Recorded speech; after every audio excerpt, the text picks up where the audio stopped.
Here's the thing. As women, we've been told that period pain's normal. Period pain's not normal. It's just common. If you had a pain in your penis at the same time every month, you'd go and do something about it. Right? I would definitely do something about it. You would not. Yeah. Just go, oh, here we are again, another month of penis pain. Right. Like, that's not going to happen.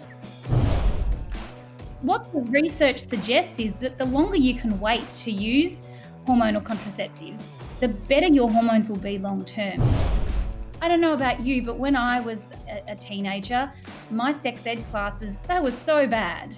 Mine consisted of a condom and a banana and a demonstration, and that was it. Teenagers should be using protection, not contraception that's synthetic, because STDs are a massive problem for not just teenagers, for all of us. This episode is brought to you by Nail It and Scale It, the world's leading fast growth program for businesses. If you have ever wanted to grow your business faster than what you can right now, if you need to make more revenue, if you need more leads, if you need more clients, if you need to know how to plan your business in a strategic way in order to hit big goals, if you need to learn how to scale your business and grow your team and your business so that you have more freedom, then this program is for you. Imagine 3 days immersed with me where we cover all aspects of business, but we do it from an immersive but also an execution standpoint. We execute every step of the way, and we're looking at 5 key areas. We're looking at your psychology, we're looking at your marketing, your sales, your leadership, and we're looking at your planning and how we integrate these 5 key areas to grow your business and your brand quickly. So if you'd like to find out more information, kerwinray.com. Ladies and gentlemen, it is my absolute pleasure to welcome back to Unstoppable. This is her second appearance, although it might appear like her first. We were hacked by Russia, China, possibly Iran, to corrupt the original file because it was that good. Nat, fantastic to have you back to Unstoppable. Thanks for being back. Kerwin, thank you so much for having me back. It's a pleasure. Now, as I was saying to you before, we filmed our first podcast. It's got to be 18 months ago now. I know it's more than a year ago. Is that right? I looked it up.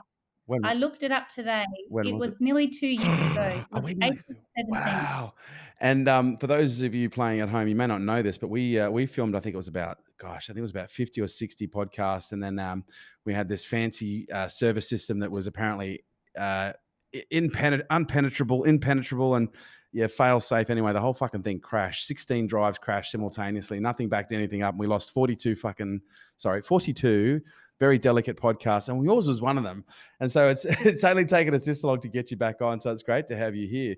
Now, whenever I look at, and I ask every guest this question, so it's not going to be a surprise, but whenever I look at a pedigree like yours with the experience that you've got, you're a doctor of Chinese medicine, acupuncturist, author, speaker, fertility expert. You've got so many strings that you can hold a hat on. When you're at a barbecue and people don't know who you are and they say, so what do you do, Natalie? Or Nat, I should say. How do you answer that question without, and look, the most obvious response is it depends who's asking, but let's say it's someone that you actually want to make a good impression on. How do you respond to that? Yeah, I always say I help women, and especially young women, understand their hormones simply so that they can make good choices and end up with long-term health. And then the conversation goes from there. How do you do that? What do you do? But I think I don't love all of the titles because it's an evolution, right? It's just part of it. And I just love nothing more than helping women, especially understand their bodies better. And I think that's one area that I think a lot of women don't get a lot of support in, is in the area of understanding how to take care of their body, especially when there is hormonal intervention. And hormonal intervention seems to be almost like, something that's expected of young women. And once they reach a certain age, it's just expected that there's going to be some form of hormonal intervention. But oftentimes they're completely oblivious to the fact that the consequences could be many and varied, and actually in some cases be lifelong. That's right. Absolutely. And this is the conversation we're not having. Yeah. And it's one thing to use hormones for contraception. Yeah. That, you make informed choice. That's the best choice for you.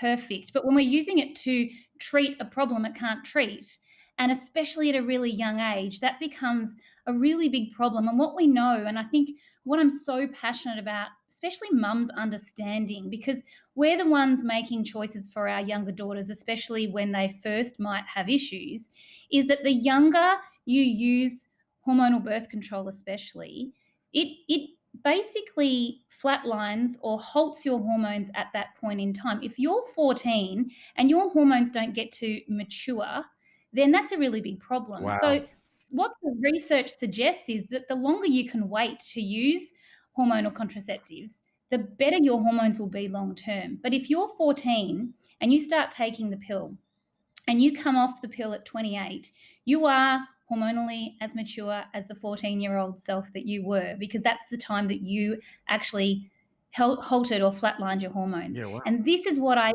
don't think we understand. Like I said, I'm all about informed choices, contraception, if that's what you choose. But when we start to choose it for a solution, it's a big problem long term. It might be okay short term, but long term, it's a problem. Contraception is obviously a big one for a whole range of reasons, especially with with teenage girls and also teenage boys as well. But I'm curious to know, how did you end up playing in this field? Like, it seems to me that you've got an incredible breadth of experience. But how did you end up landing on hormones? I so did not want to treat hormones. Let me tell you, in fact, I remember one day saying, "Do you know what? I would rather do anything else but hormonal women all day long." No Look, one wants to do that. I got to ask the question, like, because it seems to me like unless you're getting paid danger money, it's a big ask. Right, but you know what? So I've been in this space for 15 years or so, and originally women were coming, they wanted answers because nobody seemed to have answers for them, and I didn't know what to do with them, truthfully. Their doctor didn't know what to do with them, and so it eventually led me on a path where I needed to get curious as well. I was like, "Okay, let's go. Let's learn." I never learnt any of this throughout all of my years of study, and I studied for a really long time. But what we were seeing are modern day symptoms as a result of our modern day living, stuff we were never taught, stuff we never understood. And now we do 15 years on. So I just got really curious, and all of a sudden I got really busy really quickly. And again, not through any choice, just because I was trying to do or fill the gaps and answer the questions that these women weren't getting answers for. And so that really led down that fertility track really quickly. We started getting a lot of women wanting help with their fertility, wanting to have babies, and that was fun. And I still do a lot of that today. But what I realized is if we could fix it before it was broken and we could really empower young women to understand their body, we wouldn't be in this current epidemic when it comes to fertility, or infertility, I should say, and other hormonal problems, other illnesses that we see young women with PCOS or endometriosis or whatever it might be. We can actually treat this from the beginning, not halfway down the track when things are anything we know that we leave untreated for a long period of time becomes more difficult to treat. So really helping young women understand their bodies. I was like, this is how we change the face of women's health long term, not just, it's not a temporary fix, it's a long-term solution. But I don't know about you, but when I was a teenager, my sex ed classes so didn't cut the mustard. That was so bad. I Mine didn't know the consisted of a difference condom between. and a banana and a Right, and demonstration, and that was it. okay, and also, if you had sex, you were gonna fall pregnant. That's Mhm. pretty much how it went. You Yep. have sex, you get pregnant. There'll be many women that can now tell you that it's not that easy. For some of it's easy, Yeah, but there's many yeah, that it's yeah. not. And so I think really giving women or young women this information is so important, and just having this evolution of a conversation. And I Yep. don't actually think it even starts at high school. It starts when they're little and they're asking the questions. But we are so disconnected, especially our generation, because that's what we were taught. And even I remember when my children were younger, they would ask the question and you kind of go, oh gosh, they're asking, where did I come from? Go and ask your dad, or go and ask someone else. Or the stork bought you, or the doctor put you in there, all of these random untrue things. And it wasn't until I started doing more work in this space, I was like, this is an organic conversation that starts when they're little and it just continues age appropriate forever. And if we're having that conversation, it's not this bombshell that's dropped on you when you're 13 or 14. It's just part of what is, no different to blowing your nose or brushing your teeth or whatever it is. So I really want to open up parents' mind to being able to continue to have these conversations, to not be afraid. The difference is you and I have had experiences in our lives when it comes to our sexual health, and we have emotions attached to that. But when you speak to a child and they say, Mum, where did I come from? And you say, oh, well, Dad's got sperm, Mum's got eggs, and they get together, and that's conception, and that's how a baby's made. Chances are your 4 or 5-year-old just looks at you and goes, oh, okay, and walks off. They don't know any better, and it's just age appropriate. You're not giving them the full-blown rundown of your bedroom session, but you are at least being honest and truthful and continuing to explain it. And so I think that's important for men and women equally, and taking charge of that starts at a really young age. So did you start having more of a focus on younger women as a result of all the older women that were coming through with the fertility issues, and then you were able to trace it back in some cases to an immaturity of the hormonal system? Is that how this kind of came to be? Absolutely. Absolutely. Again, and we were talking just before we started, treating young women's health isn't an easy area. No. Having teenagers in the office this is something that I didn't really think it through, actually. 'Cause Who did? it's like you've got to really win their trust, and more so than a more mature young woman.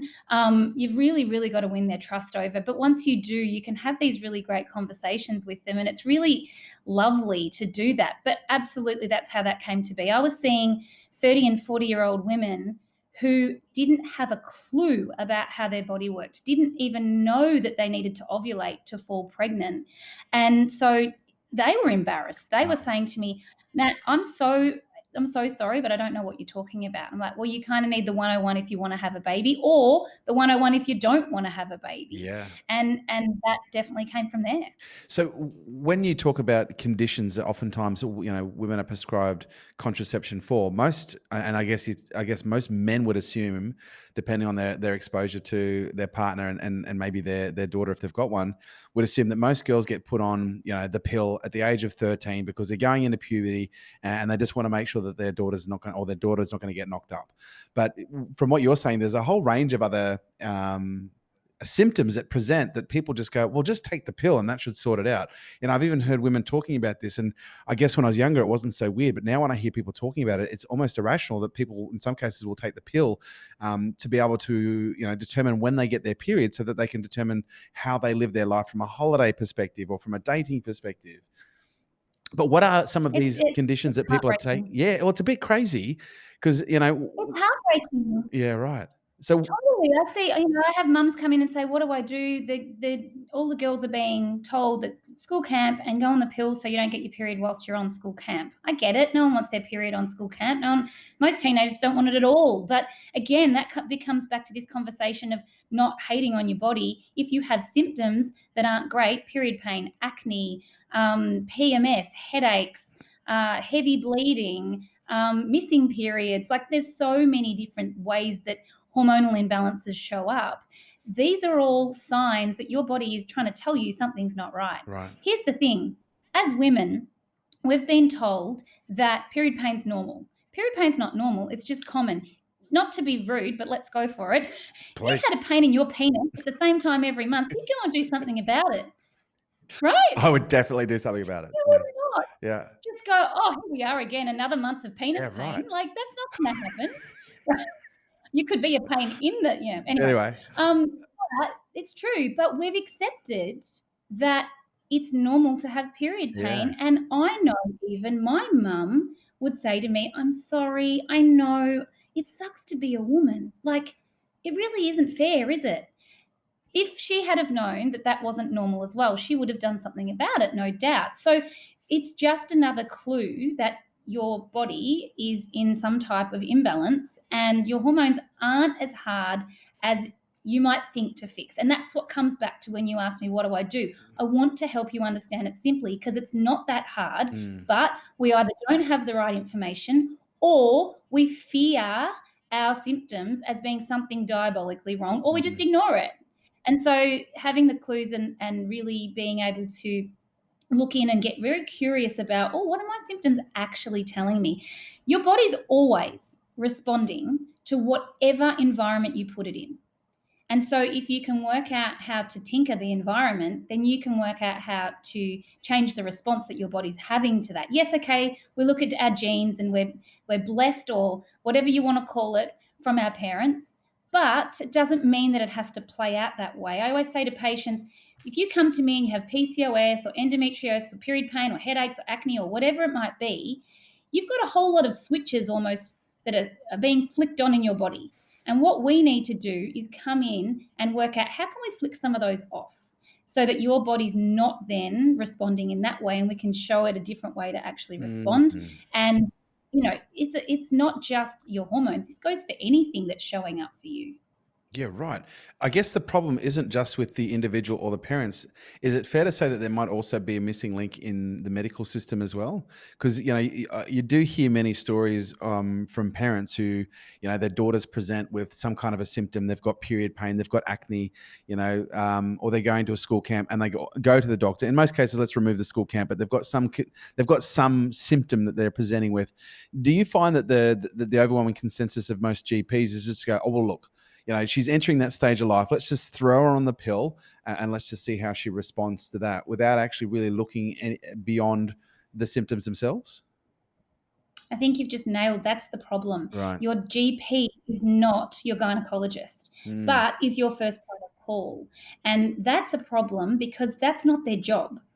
If you've got some type of hormone imbalance, you really need to have your hormones tested and looked at to work out what the problem is before just using the pill to treat it. I would want to know, and I would want my daughter to know, if she has some type of imbalance, what is the imbalance? Do you have too much estrogen? Do you have too much testosterone? Do you not have enough progesterone? These are all clues as to how you can fix the problem, but we don't investigate because our GP's job is a first line of call, and they're often the ones that are prescribing the pill. If you find yourself a good gynecologist, and there are plenty out there, that's really who should be prescribing any hormones, because that's their specialist area. And so I think that's where the problem lies. And it's not your GP's fault either. They don't have 45 minutes to spend with you. I sit with patients for an hour and a half for their initial consultation. That's the way my business is structured, because I want you to understand what you need to do. And really, when it comes to fixing your hormones, it's not one thing that you do. It's the small things every day that you do. It's not what you do even when you come in here. It's what you do when you leave here that actually adds up to allowing your body to change. So I think you're spot on there. It's not your doctor's fault. They're giving you the best they can with the tools that they've got, but the tools that they have don't actually fix the problem. If it's something like period pain, I can understand. Let's get some relief. Let's make you feel better. But if you're going to use the pill for that, how can we start to fix the imbalance in the background all the while so that we can then transition you off? Because if you don't need to be on it, you don't want to be on any medication that you don't need to be on, or you want to be on the lowest to no dose of anything with no symptoms. Sometimes pharmaceuticals can be of use. I'm not saying don't take them. That would be dangerous for many people, but ask yourself why you're taking it and what's your body actually telling you, because I guarantee you almost 100% of the time you can improve your body no matter what. And so that's what we need to look at doing, And I think. it makes so sense when you have this conversation that we're now experiencing generational issues of fertility when it comes to women, because we're into the generational consumption of these pharmaceuticals. But I guess when you look at it for fit for purpose, what do you do as a mother or as a father, or even as a young woman who's developing and growing and going, okay, I am becoming a little bit more sexually aware. I am becoming a little bit more potentially sexually active, but I don't want to stunt the maturation of my hormones. I want to blossom into a proper hormonal young teenager like everyone else should. But at the same time, we as parents understand, and maybe some of the kids maybe understand when they've got their head on straight, that their hormones don't necessarily facilitate, really good decision-making processes, especially when they're, if there's alcohol involved, if there's peer pressure involved, if there's heightened emotions involved. And so when it comes to practicing safe sex, that's not always, the default response of, doing it effectively. And it just seems to be, well, we'll just hit the easy button and, we'll make it chemical and that just fixes everything. What is your answer to that age-old problem? Yeah. First of all, I think everyone needs to understand their body. So their menstrual cycle. What is it? Is it regular? When are you fertile? When are you not? It's actually not that hard. And it blows my mind that we make it so hard. I have 2 babies. They were conceived the months that we tried to conceive them. I don't want any more. It's been 8 years since I've had a child. And trust me, the only way I'll be having another child is in that exact instance that you said, some completely drunken night that I was oblivious to what was going on. But you'd have to have me pretty oblivious to not know. So the thing is, I think that that's the first thing. Now, that's not necessarily where it stops, but at least allow us to understand our bodies properly, understand our fertility. That's a lifelong privilege to be able to understand that. It's a skill you're going to use forever. And like I said, once you know, it's not that hard. You can't not know. So I think that's really important to begin with. And then my biggest concern, and I'm just going to move into the sunlight here. My biggest concern is that teenagers should be using protection, not contraception that's synthetic, because STDs are a massive problem for not just teenagers, for all of us, and especially for fertility. Now, I get it that a teenager doesn't care about their fertility. They care about not falling pregnant. They don't care about falling pregnant. But I really, really want to say to parents that the pill, I think, is a problem for teenagers when it comes to contraception. You've got to rely on them to take it at the same time every day. And I don't know, maybe they are, maybe they're not, I'm not sure. But it's definitely not protecting them against other problems like STDs. So regardless of whether you're on the pill or not for contraception, you still need to be using barrier methods like a condom to keep them safe and healthy. And I think also the other side of this is I think young men need to understand more about women and fertility as well. And that's another conversation that we're not having. The weight of this really lies on the female. And I think that's where the problem lies. It's fun for a teenage boy, not fun, but it's very, I don't know. I remember when we were growing up and family friends' sons were going through puberty and, we would laugh about it. The parents would sit at the table and talk about it and say, oh, you know what, I told him to take himself to the bedroom and sort himself out and before he came back out here again, and everyone have a bit of a giggle. But when it comes to young women and fertility and contraception, it's a very different conversation. It gets very heavy very quickly, and I don't think it needs to. I think that this needs to be a responsibility collectively, not just of the female, but of the male as well. So more of this conversation is actually how we change this, I think. And if you so choose that the pill is right for your daughter, and again, it's what's right for you, it's just making an informed choice, then look at all the things that you can do at the same time to support her health. Any medication has its way with your gut, your liver, your vitamin and mineral stores. So many different things are impacted by that. And I really look forward to the day where we go to our doctor and they say, you know what, Nat, I think the best option is the pill, but hey, we're going to get you on a multivitamin, multimineral, fish oil, whatever else we need to do. It's not going to be quite as good as not taking it at all when it comes to preserving your actual own health, but it's better than nothing at all. And at least that's still a proactive step, I think, in the right direction. It doesn't change the fact that it will alter your hormones. It doesn't change the fact that, we might not see them hormonally mature like we would want to, but you still made that choice based on information that you have that you didn't have before. Now, when we look at history and historically speaking, was there such a population control issue that contraception was actually needed, or was it actually introduced out of convenience? And the reason I ask that, because we've been doing this for thousands of years now, women equally as many, and I'm going to assume, especially what I know of a woman's body now, and I'm not even a woman, but I know I've had those conversations. It appears to me that for the most part, women have this internal understanding of their own intelligence that enables them to navigate contraception in most cases pretty darn well. And I've got, direct experience from a number of relationships over the last 10 years, similar to yourself. We decided to fall pregnant when we decided to fall pregnant. It was on the night I think it was actually on the night that we actually decided to try. And, I've been in a number of relationships where we have used natural methods of contraception, and we've done it very successfully, without there being any kind of anyone slipping past, any slipping through to the goalie. But I am curious if this, sorry, if this intervention is more of less of a requirement and more of a panacea towards convenience that is being pushed by an industry that isn't really interested in health. It's just interested in profits. Yeah, absolutely. Like you said, you can't, like I said before, you can't not know when you understand your menstrual cycle, when you know when you're fertile and you know when you're not. And you're only fertile for a few days. So it seems madness to me to flatline your hormones 28 days out of your cycle or every day of the year when there's probably only 24 to 36 days out of the whole year that you're actually fertile.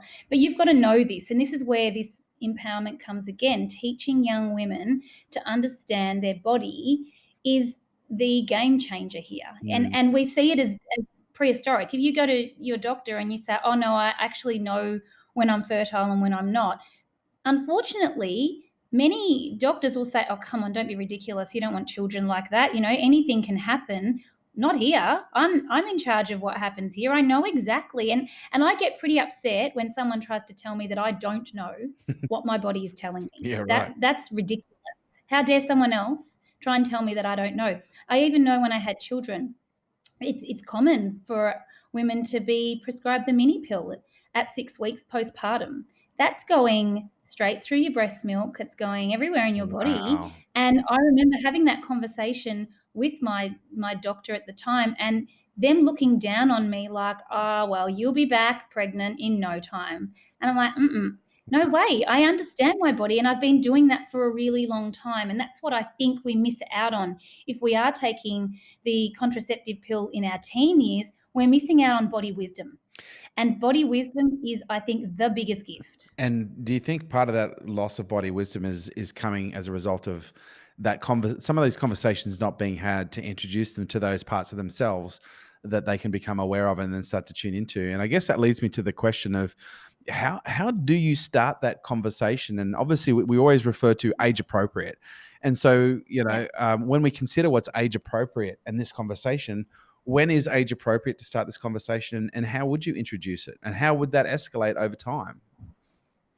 Well, that's what I was saying before. It's so important to answer the questions when they're asked and answer them truthfully when they're asked. And it becomes this conversation that is an evolution. And it's been that I've loved doing this with my daughter. She's now 12. And it has been this, each time she's come to me, she's learnt a little bit more. So initially, mum has eggs, dad has sperm. She looked at me weird, like, you've got 12 dozen sitting in there somewhere, like in the fridge. And I'm like, no, they don't look like that. But I can understand that's what it sounds like. Then we started talking about, well, the sperm and the egg need to meet up. Then we started talking about, 2 or 3 years later, she started asking questions about her period. And so then we got to have the conversation about, well, that egg actually comes away once a month. And if that's not fertilized with the sperm, then blah, blah, blah, blah, blah. And it's just been this ongoing conversation that she's led, not me. So it's not actually it's not an expiration date. It's not like, well, you turn 13 tomorrow, so let's have this conversation. It's appropriate for what she's ready to hear when she's ready to hear it. And that's, so beautiful. And I feel so privileged to be able to guide her. I tell you what, not so long ago, she came home from school and she stood in the backyard and said to me, Mum, I want to talk to you. I've got a problem. And I said, oh, here we go. Oh, what's wrong? She said, it's just one word, period. I said, you got your period? She goes, no, we were talking about it at school today. And I said, oh, you were talking about it with your friends at school? She goes, no, the teachers pulled us all in. And I said, oh, wow, I didn't know about this. And that I wasn't too impressed about because this is what I do for work.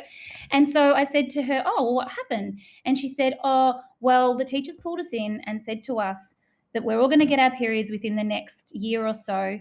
Now, it's probably going to be really painful and we're going to be moody and it's not going to be that great.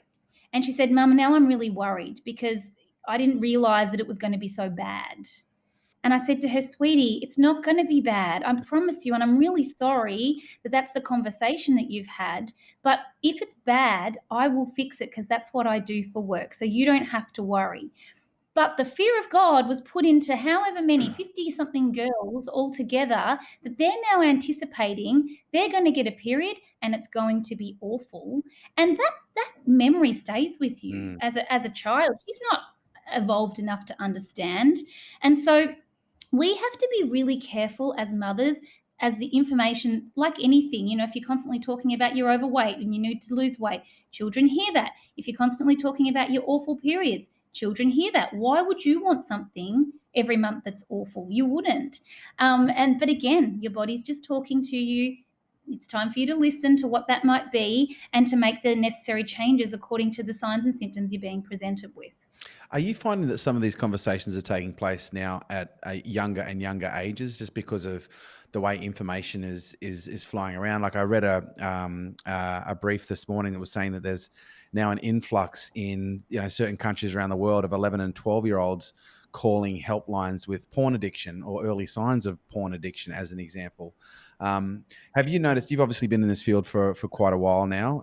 Have you noticed that that we're winding back the age demographic of the conversation? And I'm not just talking about the sex conversation. I'm talking about the fertility conversation as well, because they do go hand in hand, obviously.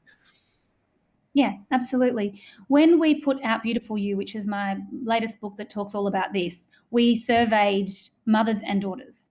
And we asked mothers, were they satisfied with the education that their daughters were getting at school around their sexual and reproductive health? And 80% of mothers said no. They were not satisfied with what their daughters were being taught. We also then asked the question to the daughter, where are you getting your information from? And over 60% were Googling for answers. And this is where I think we fall into the slippery slope of finding ourselves on some pornographic website that demonstrates what my first sexual encounter is going to look like. Yeah. And then actually being presented with my first sexual encounter, it looks nothing like what it did on the internet. And all of a sudden that sets up another whole set of circumstances that don't play out well. So, there is a disconnect, definitely. Children do have access to more than ever. And this is, again, why it's so important that we have these conversations ourselves and that our children feel confident and comfortable to come to us and ask us. Again, not all of us feel great talking about it either. And that's another reason why I wrote Beautiful You. It's like, well, if you feel a bit funny about it, here's a book to get the conversation going and maybe remove some of that embarrassment. I don't know about you, but I always want to be connected to my children and I want them to ask me first. And that's why I was so proud of Livy that day for coming and asking me straight after that happened at school. I felt like at least I'm doing something right here. She still feels, able to come and ask me these questions. Maybe she might not forever, but at least I know that we're setting the foundation now. And never did I think that this is where I was going to land, but it's not easy because our generation still has a long way to go. In the same lot of research that we did for the marketing of this book, we also asked mothers if they knew the difference between their vagina and their vulva. And we said, and please don't Google, in brackets, please don't Google, just be honest, no judgment. 40% didn't know the difference. If you don't know the difference between the outside of your female, private parts and the inside, how are you supposed to teach your daughter that as well? So, we've still got a long way to go, but I really do feel that we are making it, better. The education is certainly better than what you and I had, but I still think the responsibility is for us as parents, not leaving it to school. I think the key word that you said there is trust, is being able to build that level of trust with our kids so that they can have that conversation and, maybe perhaps interrupting some of the patterns that were passed down to us, around the shame and guilt about some of these taboo subjects. I know me personally, my son's 6.5. And recently, he started exploring his own body in a very energetic way, in a very normal way, but most people would look at that and go, wow, and I would remember thinking to myself, wow, that's young to be exploring yourself. And I walked into his bedroom the other day and he's like, Dad, get out. And I quickly shut the door. I'm like, fucking hell, we're not there already, are we? And then I said, oh, okay, mate, I'll just wait until you get yourself together. Let me know when I can come in. And then like literally 5 minutes later, he's like, okay, you can come in. And I came in. I was like, oh, how you going, buddy? And, we started having the conversation. And I was like, oh, so you're exploring your body? He goes, yeah, I am. And it feels so good, Daddy. It feels so good. Look, you can touch it. And I'm like, nope, that's okay. I'm not going to touch it, but I'm glad it feels good. But I'm just curious, have you been exploring? And he goes, yeah, I've been playing mummies and daddies. And I was like, oh, for fuck's sake, here we go. And I was like, where's this going to go? I was like, so when you say mummies and dad, but what was interesting was my desire to respond, not my desire to listen, my desire to respond and go, oh, hang on, mate. Well, what is it when you say, to actually, rather than converse, was actually my initial response was to govern. Now I'm really grateful that I had that awareness that when it came up and I didn't govern, I was like, just fucking listen here. You're literally creating trust roots as we speak. And I started to explore what the things meant to him. And they clearly meant something completely different to the 6.5-year-old than they meant to me. Mummies and daddies to him was pretending to cook. But it was interesting how, for real, but it was interesting how he contextualized it with exploring his own body. But it was at that point that I realized in that conversation, wow, it really is such a fine line for our ability to develop that trust, but also maintain that trust, because it is so fragile and kids are so easily affected by our visceral and emotional responses as to what is shameful, what is humiliating, what should we be embarrassed about. And I literally saw within myself that whole scene playing out in a completely different way, and me implanting traumas around body shame and sexual shame. But it was so interesting to see those parallels running out. So when you have the conversations with parents around, well, look, it starts with us, you've got to have a chat with your kids. Let's be honest, most parents don't have the fucking trust of their kids. How do you have the conversation around, well, the first thing, because it's like, we got to have a conversation with the kids. It's like, well, okay, great, I'll talk to them. But do you sometimes talk to them about, okay, you've got to have this conversation, but please understand the effectiveness of that conversation will be ultimately determined by the level of trust that you had. Here's a few exercises that you should engage with to build trust first before having that conversation. Do you play into that at all? Or am I just like hoping, am I nirvana right now? No, I think again, it's actually having the facts and just sticking to facts sometimes. It's not, like I said, you've had an emotional experience about all of this, especially when, let's say, coming to being intimate and having sex. You've got many emotional, experiences, how that's felt. A 13 or 14-year-old that's just asking these questions and you're having these conversations with doesn't. But don't think that they're not curious about it. Don't think that if you can't find a way to connect with them, they're not going to jump on the internet and go and Google that. Yeah, right. And don't think they're not doing it either. Yeah. That's the other thing. The other thing that we do as parents, like, oh, not my kids. My kids don't do that. Let's just assume that at some point they are going to. And that's why we have this obligation and responsibility to be across that, to be making sure that they're being responsible, that they have enough information. There's a chapter in my book that actually talks about, should I be having sex? And this is, I think, the one thing that I know definitely I never had this conversation with I went to a Catholic school. It's actually not appropriate to have sex. So, and this is the other thing that I find I will say to people, oh, I'd love my book to be in your school. And parents will say, oh, I know my kids go to a Catholic school. And I'll be like, newsflash, their anatomy is actually the same as every other child on the planet. Just because they go to a school that's of religious origin, that's irrelevant. It's irrelevant.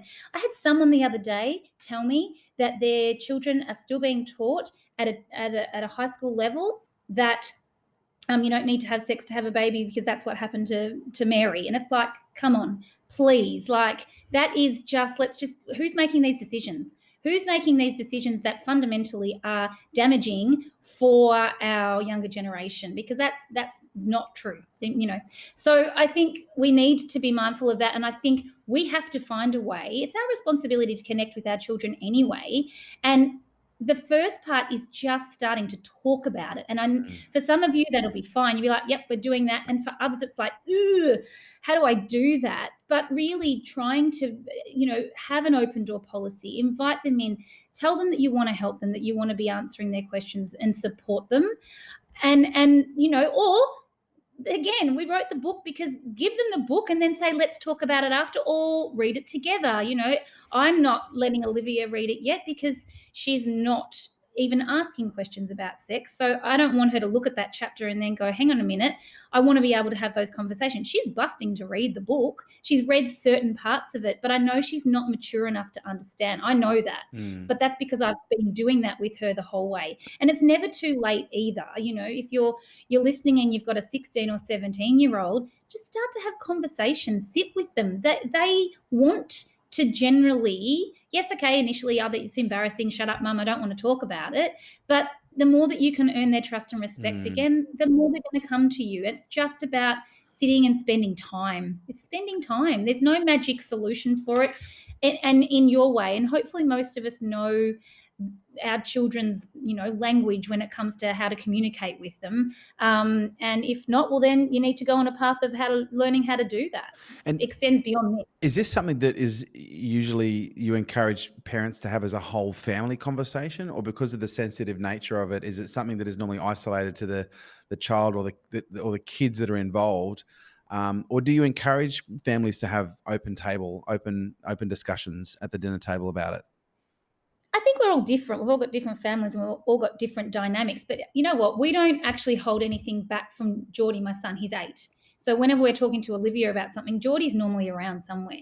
The conversation's not directed at him. But he's there. probably listening on some level, but he's not really listening. He doesn't get it. He's like, oh, I don't know, whatever. He came to me not long ago and did ask me, Mum, what is a period?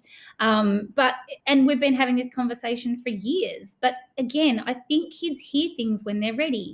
When they're ready to ask the question, when they're ready to learn, they'll ask you the question. So be ready to answer it with the facts like you did, but also be able to have that awareness that I'm not having to fix. This is not about a solution. This is just about information to empower you, not just now, for the rest of your life. So I think that each family dynamic will be different, but kids only hear what they hear when they're ready to hear it, I think. And it seems to me like one of the central themes we've talked about here is education. And it just so happens you wrote a book. We're like, someone needs to write a book about this. So tell us about the book. Yeah, so Beautiful You came out last year, and I have to say it was a very hard book to write because I'm writing as obviously a health expert, but I want to be able to relate to 14-year-olds. And so I had to kind of think back to what that was like for me and how it's basically the book that I wish I had when I was 14. Yeah, right. I wrote it for the 14-year-old me. Yeah, right. And so, you know, that wasn't easy. And then I'm actually so proud of the finished product. I think it's really interactive. It's heavy where it needs to be heavy and it's light where it needs to be light. And it's something that actually the feedback has been, why are you marketing this to young women? It should be for all women because so many of us don't actually understand ourselves. And that's beautiful feedback. But it has been the hardest thing to market because no teenager is going to the bookshop looking for a book on their sexual and reproductive health. Their parents are going to go and look for that. So where does a book like this sit in a category? It doesn't have a category. And so what I thought was a gap in the market turned out to be a really friggin' big gap in the market that it can't actually be marketed because people don't like to think outside the box and go, oh, well, where would we put this book on a bookshelf? So it's, you know, I'm certainly not finished with the crusade of helping this, and I just want to keep on talking about it because I think it's so important for our long-term health of women. Especially as we start looking at multi-generational health, because I think oftentimes we look at health in terms of where we are in that moment right now, and I think when we look at, you know, contraception, we really are talking about multi-generational health because of the potential impacts where, and again, correct me if I'm wrong here, but the potential impacts that long-term contraception can actually have at a genetic level that can be passed down, correct? Absolutely. Well, at any one time, you've got 2 generations within a woman. It's like her baby and then her baby. So, or my baby and her baby. So, yeah, that is passed down. Absolutely. And then we've got the other end of the scale, Kerwin, where there are women that have been on the pill for a really long time. Their hormones never recover and then they need to use IVF. And that's another whole issue with fertility and their children and their children. Yeah. So we just need to bring logic back into this conversation. I think that's what really lacks. It's like, oh, that's okay. If you can't fall pregnant, there's another way of doing that. And yeah, thank goodness for assisted conception methods that allow us to have children. But that's not an easy road either. And I think that's a misconception that a lot of people think, oh, well, if I can't fall pregnant, I'm just going to have IVF. Not always easy. Not, you know, we help women in the clinic here, the ones that they are doing multiple IVF transfers, because it's just not working. And why is it not working? It's because the foundation, their hormones, have never had the chance to work properly, or they were never fixed at the very beginning where they could have been. And I think that's the most important thing that we need to realize, is that not only is the obligation of our understanding ourselves better, but it's about us actually being healthy and being able to have children and so on and so on. So it's such a big, broad spectrum of you know, issues if we don't look after it from the beginning. Nat, as strange as this might sound coming from a man, I could talk to you all day about hormones and contraception. It's a little bit weird, but I'm a bit of a weird all dude. the time. But listen, where can people find out more about you, more about the book? Sorry? Where can people find out more about you, more about the book? Yeah, great. Nat Kringoudis everywhere, whether it's socials or website, it's all there. And I'm sure that you'll put a link somewhere, because my surname is up there with Snuffleupagus. So but I just love to interact with people on social media. If you're finding that you are like, oh, I think I have a hormone imbalance, but I'm not sure, definitely jump on my website. There's the most lamest but so accurate little worksheet that you can look at to work out what your hormone imbalance might be. Yeah, right. And it's not going to give you all the answers, but it's going to allow you to become curious and go, oh, actually, now I know, now you've given me some direction. Now I know maybe I might have endometriosis or PCOS or too much estrogen or whatever it might be. And there's no one way, it's just your way, but you've got to work out what that might be. And the way you do that is with as much information as you possibly can get. Nat, you're absolutely awesome. Thank you so much for your time. And I can't wait until we get, this one will not be hacked by China or Russia. This one will be out very shortly. And I look forward to our follow-up. Thank you so much, Nat. Awesome. Thank you. Thank you. Bye. This episode was brought to you by Nail It and Scale It, the world's leading fast growth program for business. There you have it, guys. Thanks for tuning in to Unstoppable with me, your host, Kerwin Ray. And please do not forget to subscribe to our YouTube channel, where you get to see all of these interviews in the flesh. Share this podcast with your friends and drop me a review on iTunes. I would love to hear what you guys think, and also let you know that your comments help make sure that we keep producing killer content just like this. And if you'd like to stay up to date with all of my movements, upcoming podcasts, events, and much more, please jump onto the website kerwinray.com, and also check us out on all social media on the handle @KerwinRay. Thanks for joining us.